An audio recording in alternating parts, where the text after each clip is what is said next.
Bonjour, bienvenue sur le podcast Au coin du fourneau.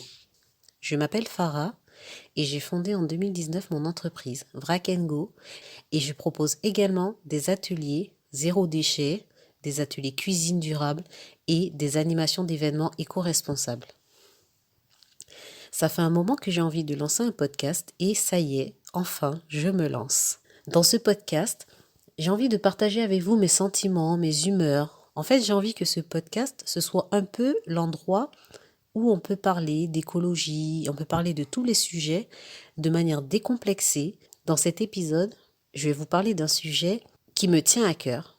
C'est un peu mon corps de métier. Il s'agit de l'alimentation. J'ai plus précisément envie de vous parler de ce que j'appelle l'alimentation low cost. Pour moi, quand je pensais à l'aliment low cost, je pensais vraiment à l'extrême, le cas extrême où on se met à acheter des produits dans le rayon budget plus, éco plus, mais vraiment le bas, les plus bas prix des magasins. Et c'est ce que j'appelle l'alimentation low cost.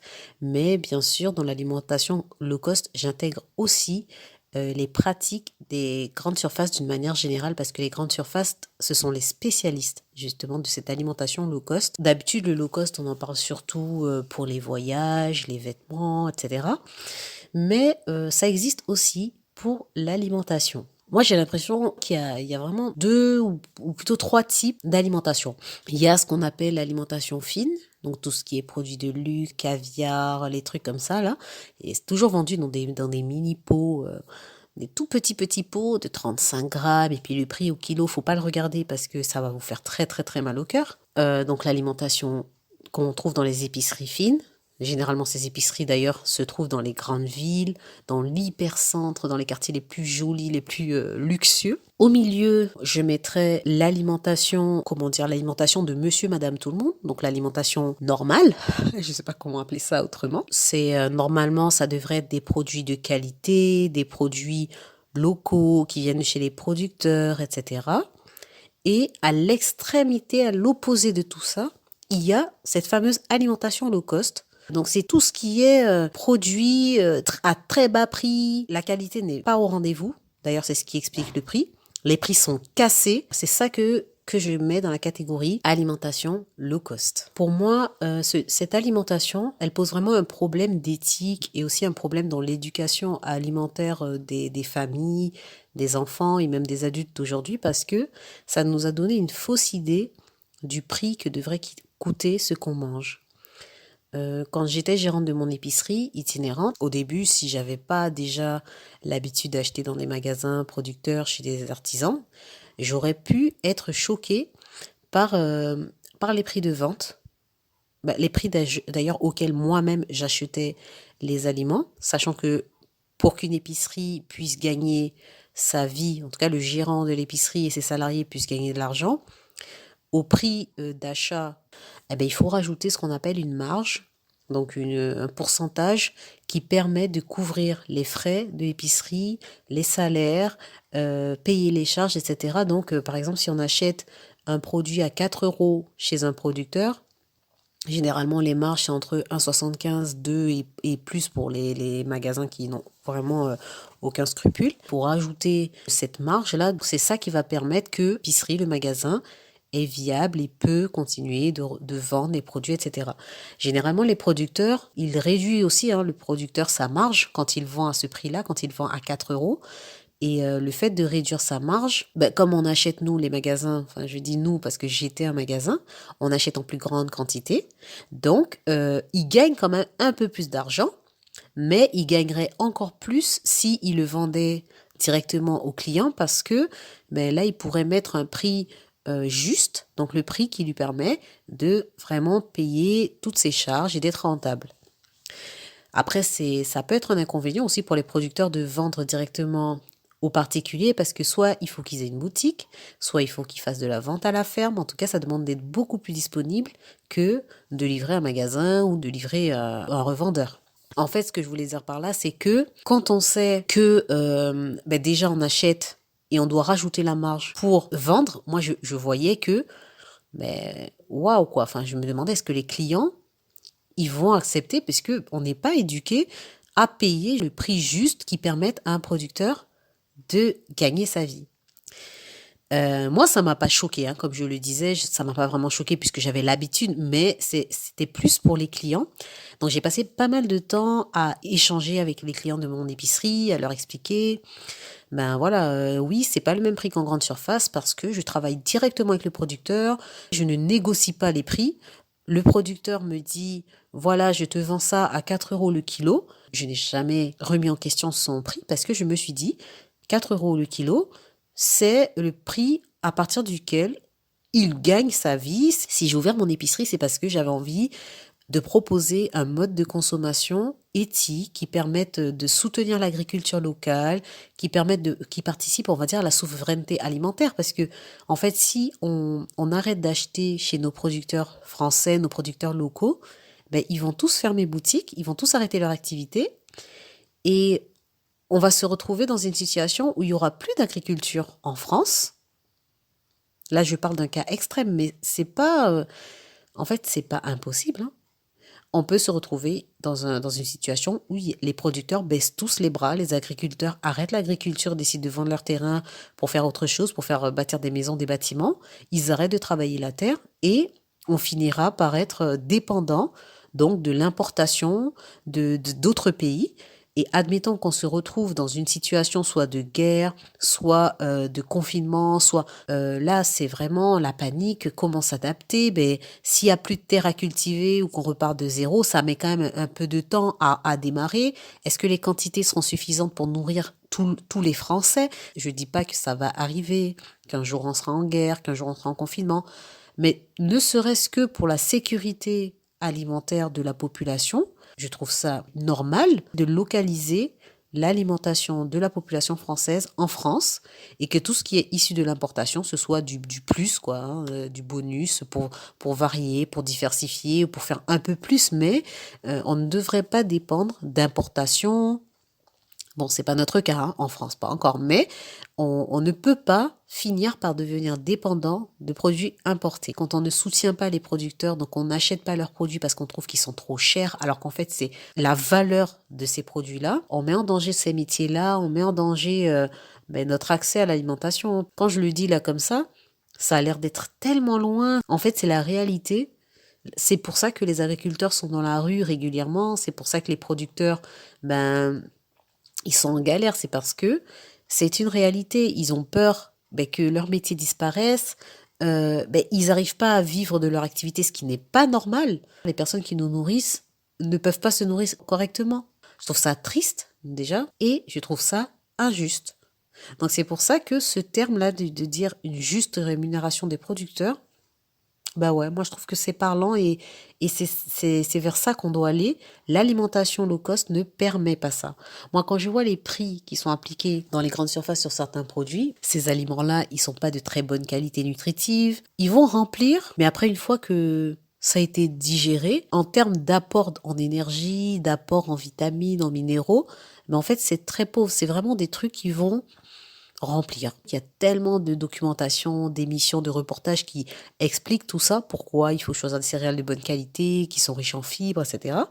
Donc le but, c'est pas de refaire l'historique dans cette émission-là, mais c'est intéressant de regarder, de regarder les reportages, d'écouter les émissions qui parlent de ça, parce que choisir des aliments ultra transformés ou de très basse qualité, ce n'est pas sans effet. Le fait de manger ces trucs éco plus, ça ne permet pas de faire ce que l'alimentation est censée permettre, donc c'est-à-dire rester en santé, apporter de la bonne énergie à notre corps. Le fait de manger des produits éco plus, il n'y a aucun label environnemental dessus, aucun label de qualité. Et puis une autre question qu'on peut se poser aussi. Quand on achète des produits low cost, moi la question que je me pose c'est mais combien est payé le mec ou la nana qui a travaillé, qui a sué, transpiré pour produire ce produit-là? Mais combien cette personne est payée? Quand je vois que le prix est 3 à 5 fois plus bas que celui qu'on paye pour un produit artisanal, alors un produit qui est 3 à 5 fois moins cher, mais combien est payée la personne qui a travaillé pour nous permettre d'avoir ce produit-là en rayon? Comment cette personne la vit? Est-ce qu'elle mange à sa faim? Il y a tout ça qui rentre en compte, qui fait que ce mode d'alimentation n'est pas du tout éthique, n'est pas du tout viable. L'alimentation low cost, ça entretient la misère et ben j'ai pas envie. Je préfère acheter chez un producteur du coin et payer le prix juste. Le prix juste est plus élevé que ce qu'on trouve en grande surface, mais je sais au moins où va mon argent, à qui ça va permettre de vivre. C'est pas Édouard Leclerc ou le propriétaire d'Auchan qui vont voilà pouvoir s'acheter encore une énième baraque on ne sait pas où. C'est mon voisin ou un mec du coin qui va pouvoir payer, je sais pas, une école, le permis de conduire pour ses enfants, va pouvoir payer le prêt de sa maison, va pouvoir payer, rembourser le prêt pour son tracteur sur sa ferme. C'est ça que je paye. Parce que oui, le prix est supérieur qu'en grande surface, on va pas mentir, mais c'est normal. C'est parce que manger, ce n'est pas gratuit. Manger, ce n'est pas gratuit. Même on mange nos légumes de notre jardin, ce n'était pas gratuit à la base. Parce que les légumes du jardin, on est bien parti d'une graine. On va souvent les acheter, ces graines ou les plants. On les a achetés, donc on a payé. Et même si on n'a pas payé les plants, que c'est un voisin qui nous les a donnés, on va donner de notre temps pour prendre soin de ces plantes, prendre soin de ces graines, arroser, désherber. On a donné du temps, donc c'est pas gratuit. Il s'est pas rien passé. Les légumes n'ont pas poussé tout seuls. On a accordé du temps au jardin pour pouvoir obtenir ces légumes-là. Donc, l'alimentation a un prix et il a un prix juste. Pour moi, parler de ça, parler de l'alimentation, c'est devenu un combat parce qu'il y a trop peu de personnes qui ont cette façon-là de penser. Quand je vais dans les magasins avec je sais pas, ma famille, mes amis, je les entends systématiquement dire « Ah mais non, on prend ça, c'est moins cher ». Et c'est le seul critère qui rentre en compte lorsqu'ils achètent un produit. C'est le prix. La qualité, ils s'en fichent. Moi, je ne vais pas dire que c'est de notre faute ou de leur faute, parce que la réalité, c'est qu'on manque d'éducation. On n'a pas une bonne éducation alimentaire. Il y a eu des mauvaises habitudes qui se sont passées de génération en génération depuis des générations. Et c'est pour ça que c'est mon combat actuellement de sensibiliser, de parler de nos choix alimentaires. Aujourd'hui, ça fait 7 ans que je préfère acheter un produit à un prix plus élevé et savoir que je permets à une personne de poursuivre son activité, je sais que cette personne-là travaille bien, etc. Je sais où va mon argent.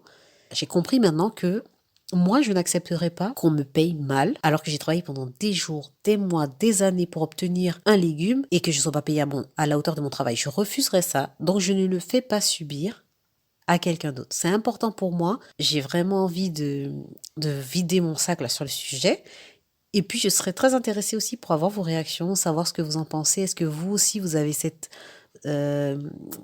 philosophie ou vous n'êtes pas d'accord avec des choses que je dis?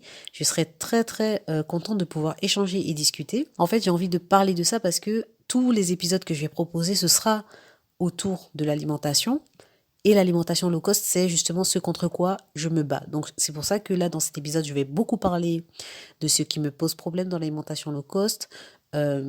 C'est une introduction et ça permettra voilà, de vous donner une idée de ce qui va se passer, de ce qui va se dire ici. Je vais pas toujours casser un truc. Là, c'est vraiment que l'alimentation low cost, c'est mon carton rouge, mon gros carton rouge. Et c'est pour ça que je vais prendre du temps pour en parler. Ce sont pas des idées très populaires. Ce ne sont pas des choses qu'on entend partout, mais c'est important d'en parler. Je trouve que c'est intéressant que vous entendiez cet épisode-là avant d'écouter tous les autres, parce que ça permet vraiment de connaître mon état d'esprit, ma philosophie, de me connaître un peu plus. Après, le but de cet épisode, c'est pas de critiquer les choix de chacun, c'est juste de mettre face à la réalité. Moi, je pense que c'est faux quand on dit mais en fait, j'achète des produits pas chers parce que j'ai pas le choix. Ça, c'est pas vrai. J'imagine des situations dans lesquelles certaines personnes n'ont vraiment pas le choix. Quand on n'a pas les moyens, on n'a pas d'argent, on n'a vraiment rien de rien. Je connais personne qui soit vraiment dans ces situations-là. On est dans un pays dans lequel les aides, il y en a tellement, des aides financières, il y a des structures d'aide pour toutes sortes de choses. Quand on est bénéficiaire d'aide alimentaire, par exemple, moi je vois ce que donnent les épiceries, Restos du Cœur, les banques alimentaires, etc. Je vois le type de panier que les bénéficiaires de ces structures-là ont. Ce ne sont pas toujours des paniers équilibrés. Il y a énormément de boîtes de conserve, de raviolis. C'est pas forcément la qualité top, les lentilles, saucisses, machin truc. Donc là, effectivement, quand on nous donne ça, c'est déjà mieux que de manger du Eco Plus, mais c'est clair que ces personnes-là, qui sont déjà bénéficiaires d'aide alimentaire, ne peuvent pas aller chez les producteurs. Par contre, les monsieur et madame tout le monde, donc la majorité des personnes, elles ont la possibilité de choisir leur circuit d'approvisionnement quand elles font leurs courses. Elles ont la possibilité de choisir de faire des courses de façon plus éthique, de faire des courses sur le marché, de fréquenter les magasins de producteurs parce que elles ont un pouvoir d'achat qui est beaucoup plus important que ce qu'elles ne s'imaginent. Quand on demande aux gens de faire l'effort d'acheter chez les producteurs, de consommer du bio, on va nous parler du prix. Les gens vont nous dire je ne peux pas. La majorité des foyers français ne sont pas dans la misère. Ce sont des gens qu'on dit de classe moyenne, donc ils ont des revenus moyens, hein, ils sont ni pauvres ni riches. Et ces personnes-là, elles pensent qu'elles n'ont pas d'autre choix que de s'orienter vers une alimentation de moindre qualité. Elles sont convaincues qu'elles n'ont pas d'autre choix que de s'orienter vers la grande moyenne surface, les produits les moins chers des rayons, parce qu'elles sont convaincues de ne pas avoir les moyens, de ne pas pouvoir espérer mieux pour se nourrir. La vérité, c'est qu'on fait des choix. On choisit, par exemple, de dépenser une partie de notre revenu dans des vêtements, dans des accessoires électroniques, par exemple des téléphones portables, des jeux vidéo, des consoles, dans des loisirs. Et attention, je ne suis pas en train de juger les choix des personnes, hein. C'est un constat. On fait des choix dans notre façon de consommer, on privilégie des dépenses par rapport à d'autres, on décide d'avoir par exemple plusieurs bouquets, on décide d'avoir un forfait chez Netflix, un forfait chez Amazon, ou de payer tous les mois une box chez un opérateur, qui reste quand même un coût, hein, c'est pas donné, hein, c'est un truc qu'on paye tous les mois, même si c'est une vingtaine, une trentaine d'euros, 20 euros par mois qu'on injecte dans l'alimentation, mais c'est pas négligeable, hein. 20 euros, c'est un panier bio, panier de légumes bio pour 5 personnes. Ce sont des choix qu'on fait qui font que finalement, le poste sur lequel on décide de brader, c'est la bouffe. C'est pas la majorité des gens, mais beaucoup de gens vivent comme ça. Ce n'est pas non plus la misère qui fait que ils choisissent d'acheter les trucs les moins chers pour manger. Ce sont leurs choix. Ils choisissent de mettre leur argent ailleurs, d'acheter d'autres choses. On choisit de vivre mieux et de manger moins bien. Alors qu'on pourrait très bien se dire, d'abord, je mange bien, ça me permet de rester en santé, ça me permet d'avoir de l'énergie. Mais non, on ne raisonne pas comme ça. Pour faire ses courses, on veut dépenser le moins possible. Mais comme je l'ai dit encore une fois, à mon avis, c'est dû à un manque d'éducation, c'est dû à des années de mauvaises habitudes et de mauvaises pratiques qui se sont transmises de génération en génération. Et c'est pas fichu parce que on peut décider d'arrêter la boucle en commençant par nous, petit à petit, en intégrant des bons réflexes, des bons gestes. On n'est pas obligé d'acheter tout de suite toutes les choses de notre alimentation en producteur, bio, machin, mais on peut décider, par exemple, de revenir aux ingrédients de base au lieu de prendre le moins cher, les Eco Plus, le machin, prendre un intermédiaire et après petit à petit intégrer un peu plus de produits bruts de qualité. Par exemple, ce qui est important de manger de qualité, ce sont des céréales. Parce que les céréales, on en mange tous les jours, des fruits et légumes aussi, et c'est la base. Déjà, si on prend ça de qualité, c'est déjà une bonne chose. On n'est pas obligé d'être en 100%, mais si déjà il y a 30, 40, 50% qui est intégré, c'est un bon début et c'est encourageant. L'alimentation, c'est le carburant, c'est notre énergie, c'est le carburant qu'on met dans notre corps. C'est comme si on était une voiture et au lieu de mettre du carburant, on lui mettait de l'eau.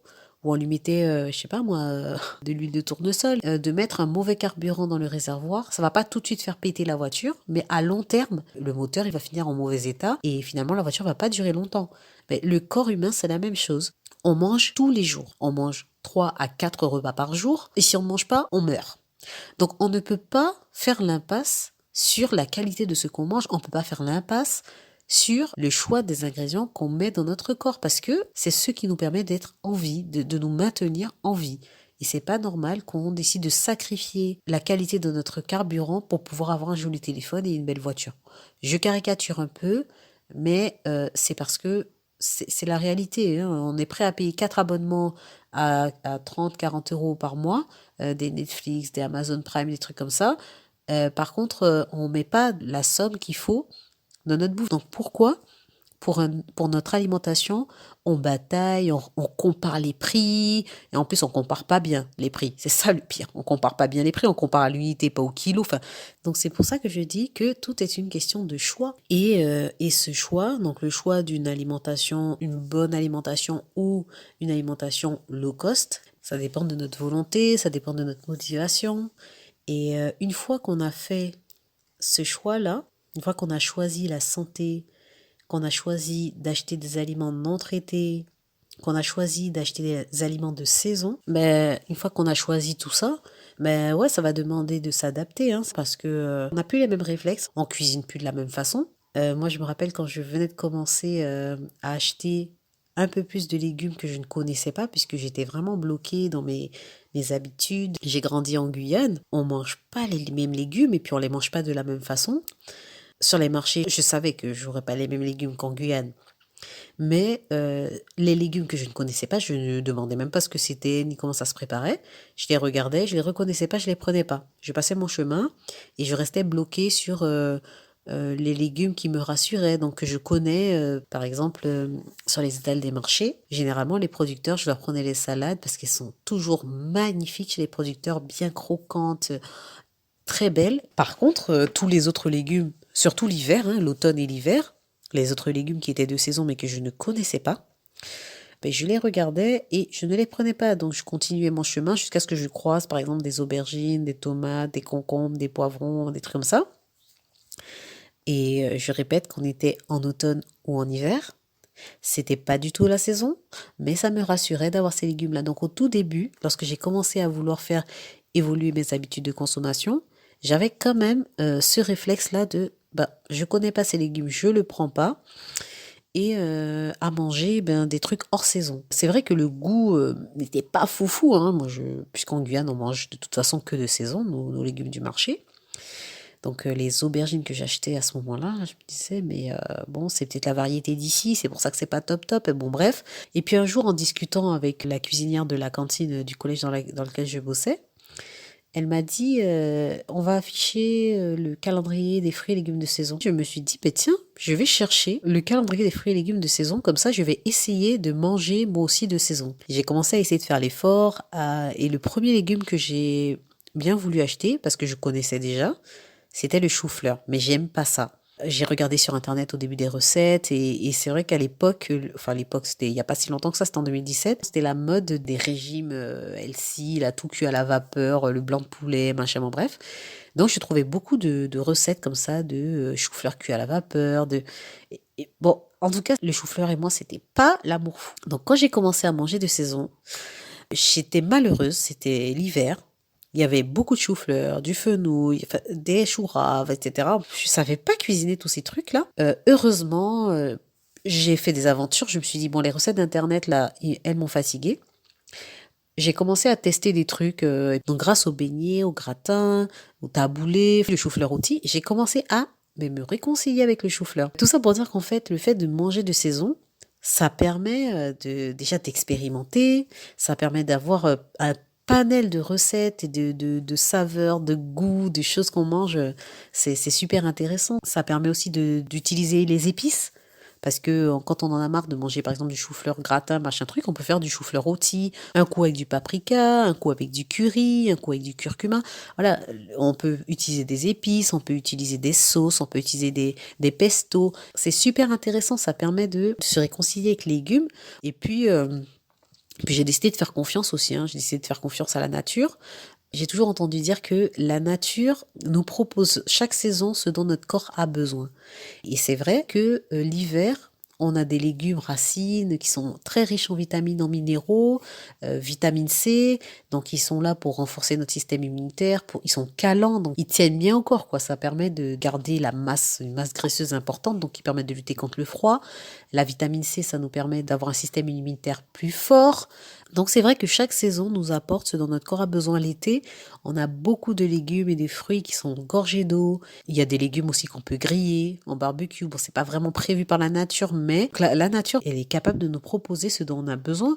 Il y a une période pendant laquelle il n'y a plus de produits laitiers sur les marchés, puisque les animaux ont arrêté de mettre bas, ils se reposent et ça permet à nous aussi, à notre estomac, de se reposer en réduisant notre quantité de produits laitiers qu'on consomme, puisque notre corps n'a pas besoin d'autant de produits laitiers. Vraiment, la nature pense à tout. Le fait de changer son alimentation, de réduire le low cost, de passer à l'alimentation de saison, ça permet de se reconnecter avec la nature, d'être un peu plus à l'écoute de la nature. Et à l'heure actuelle où justement on est totalement éloigné de tout ça, moi je pense que c'est important que tout le monde puisse connaître ça. Et le fait qu'on soit déconnecté de l'environnement, c'est ce qui fait qu'aujourd'hui, quand on parle de dégradation climatique, etc., il y a beaucoup de personnes qui se sentent ni concernées ni touchées parce que ça parle pas, on se sent pas concerné. Puisqu'on est trop éloigné de l'environnement. On est dans les villes, on est dans les voitures, on est dans les téléphones, dans les télévisions. Tout ce qui est autour de nous, la nature, l'environnement, ça touche pas les gens. Parce qu'ils ne se sentent pas connectés à tout ça. Et pour eux, le fait que la Terre, elle est en mauvais état, ça les regarde pas. C'est pour ça que j'ai envie de mettre de l'énergie dans ce podcast et d'essayer d'encourager à bannir l'alimentation low cost, à manger, manger en conscience, voilà, manger en conscience, faire des choix, des meilleurs choix en alimentation. J'ai pas envie de dire des meilleurs choix parce que ça fait comme si, ouais, c'est moi qui sais ce qui est bien, mais en tout cas de faire peut-être pas des meilleurs choix, mais revoir les choix qu'on fait et les sacrifices qu'on fait. Je vais me permettre de donner mon avis. Je pense que si on doit sacrifier quelque chose, c'est pas la qualité de notre alimentation. Je pense pas. C'est important pour l'éducation de nos enfants, c'est peut-être eux qui vont changer les choses demain, qui vont faire que la Terre va pas complètement faire disparaître l'humanité. Nos enfants, ils ont besoin, ils méritent d'avoir une alimentation saine. Si on commence dès le bas âge à leur donner des produits Eco Plus, ultra transformés, etc., leur espérance de vie, c'est pas gagné, hein. Ils seront pas en bonne santé. Et puis d'ailleurs, c'est pour ça qu'il y a beaucoup d'enfants malades avec des troubles déficitaires de l'attention, etc. C'est parce que ils ont été trop exposés depuis le ventre de la maman, aux additifs, aux produits, etc. Si on veut des enfants en bonne santé, si on veut des enfants qui deviennent des adultes en bonne santé, si on veut des enfants qui sont vraiment forts, avec un système immunitaire bien, qui n'ont pas des troubles digestifs, etc., ils méritent d'avoir une bonne alimentation. On mérite aussi d'avoir une bonne alimentation. Et voilà, c'est tout. Et l'alimentation low cost doit disparaître. Et pour qu'elle disparaisse, en fait, il faut qu'on soit très, très, très nombreux à ne plus en acheter, puisqu'il y a quand même toujours l'histoire de l'offre et la demande. Si on continue d'en acheter, on va continuer de nous en proposer et davantage. Alors que si on arrête d'en acheter, il y en aura de moins en moins et la moins bonne qualité, ce sera déjà une qualité acceptable. Mais le low cost, là, les plus bas prix et même de toute façon la pratique commerciale des grandes moyennes surfaces, ça ne permet pas de maintenir l'agriculture, de sauver les agriculteurs et ça ne permet pas non plus aux agriculteurs, artisans, producteurs de vivre de leur activité.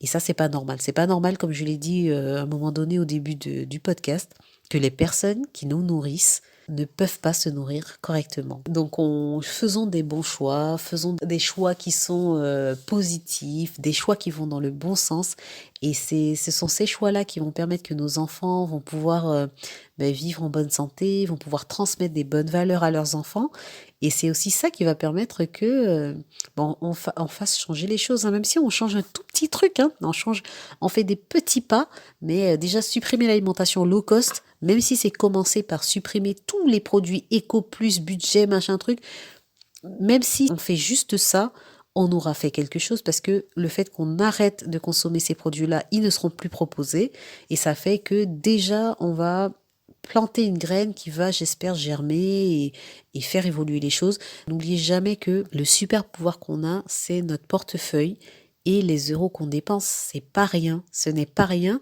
C'est grâce à ce super pouvoir-là qu'on peut faire changer les choses. Voilà, je vais m'arrêter là pour l'épisode d'aujourd'hui. En tout cas, j'espère que je vous ai plutôt encouragé à écouter la suite du podcast. Je vous dis à très bientôt pour un prochain épisode.